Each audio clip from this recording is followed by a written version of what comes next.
Hi everyone, my name is Sarah and welcome back to Everyday Consent. We have a very special treat for you this week.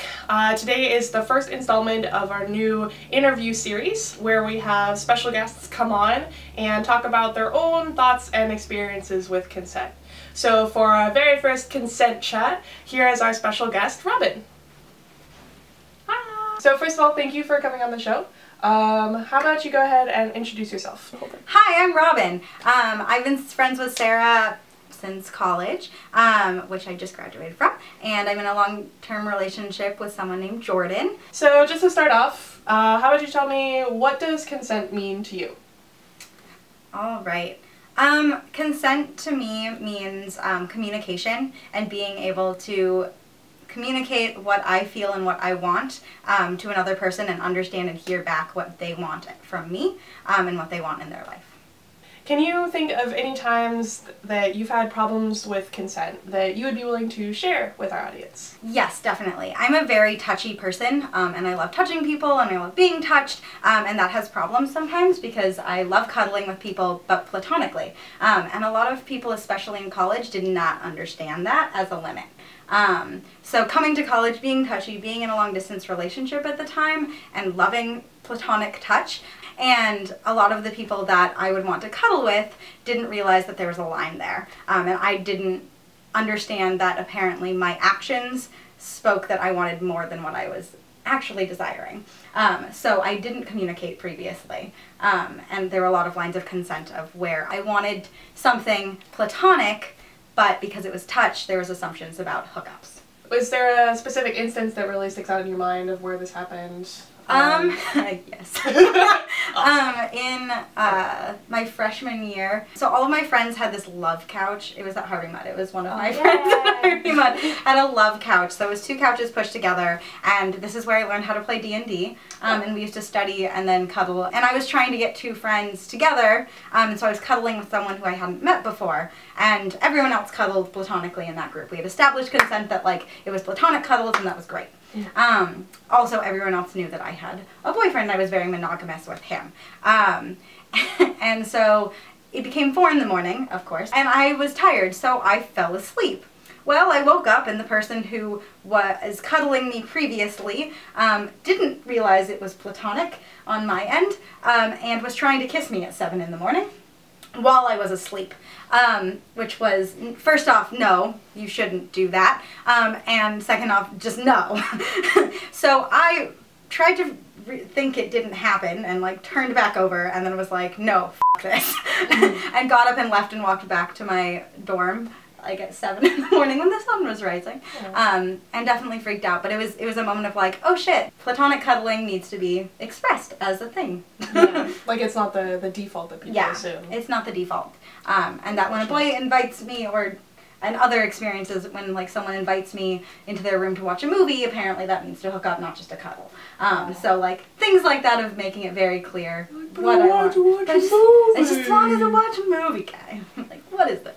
So to what extent in these circumstances did you feel like maybe it was your responsibility to establish that, to establish that it was not platonic? I did definitely feel pretty guilty about the situation after it occurred. It definitely felt like it was a weight on me to change my behavior because other people didn't understand, like, levels, I don't know, levels of touch. That's why I liked the dance world, because you communicate about the levels of touch and what is okay and what isn't okay.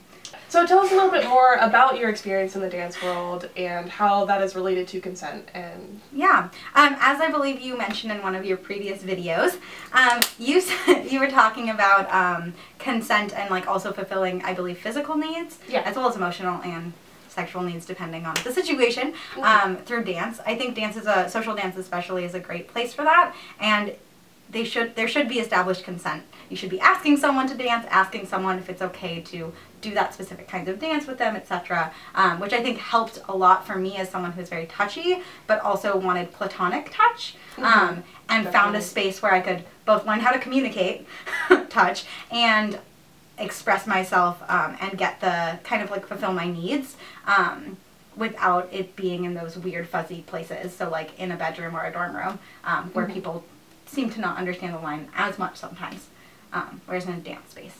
Yeah.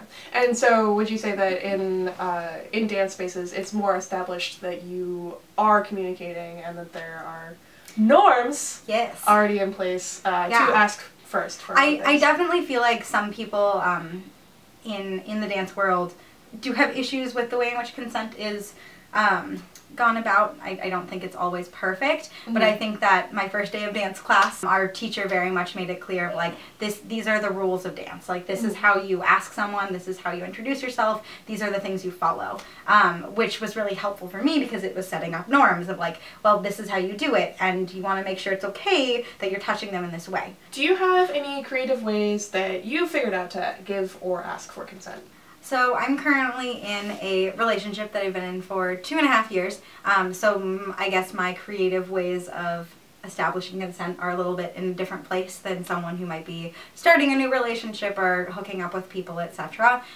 So a lot of mine involve like consent without words because we've already discussed a lot of our, I guess, boundaries, yeah. So a lot of, some fun ones actually Sarah and I had been talking about a while ago was I kind of get incapacitated during sex from orgasming, and so I sometimes cannot speak. And because I can't speak, trying to communicate if things are going well still or if there's any problems becomes difficult. So something that Sarah and I discussed that I have implemented and has worked is blinking twice, or at the other person asking me to blink twice if things are good, and then blink, I think, once if not, whatever it is. Basically trying to do like a bodily thing that doesn't affect me speaking, because I cannot speak sometimes during sex. So that's awesome. It's been working then? Yeah, it has. So that's good. So that's like a fun creative one, because if I can't speak, how do you communicate that you should be having sex? Have you ever been asked for consent in a way that you thought was particularly sexy? When men actually ask for consent, or whoever your partner is that you are hooking up with or doing anything with at all actually asks you, it's really sexy. It can be pretty hot. It can be pretty hot. It can be really hot. I feel like that the basic go-to of asking is really hot. That's all it needs. It needs to be done. And so that usually does it for you pretty well. Yeah, awesome. Really good. So we talked a little bit about the dance community that you're a part of. Are there any other communities that you're a part of that you think treat consent in maybe unique ways? So I'm very interested in the kink community, and I started becoming interested in that community in college. I feel like something that really appealed to me about the kink community was how important consent was, especially because I had struggled with lines of consent because I did really enjoy platonic touch. Right. I really appreciate that kink encounters do not have to involve sex, and yet you still have to communicate and you still have to talk about what's going to happen during the encounter and after the encounter, and that just really struck with me of being like, I have to talk about like what I want to do? This is so exciting.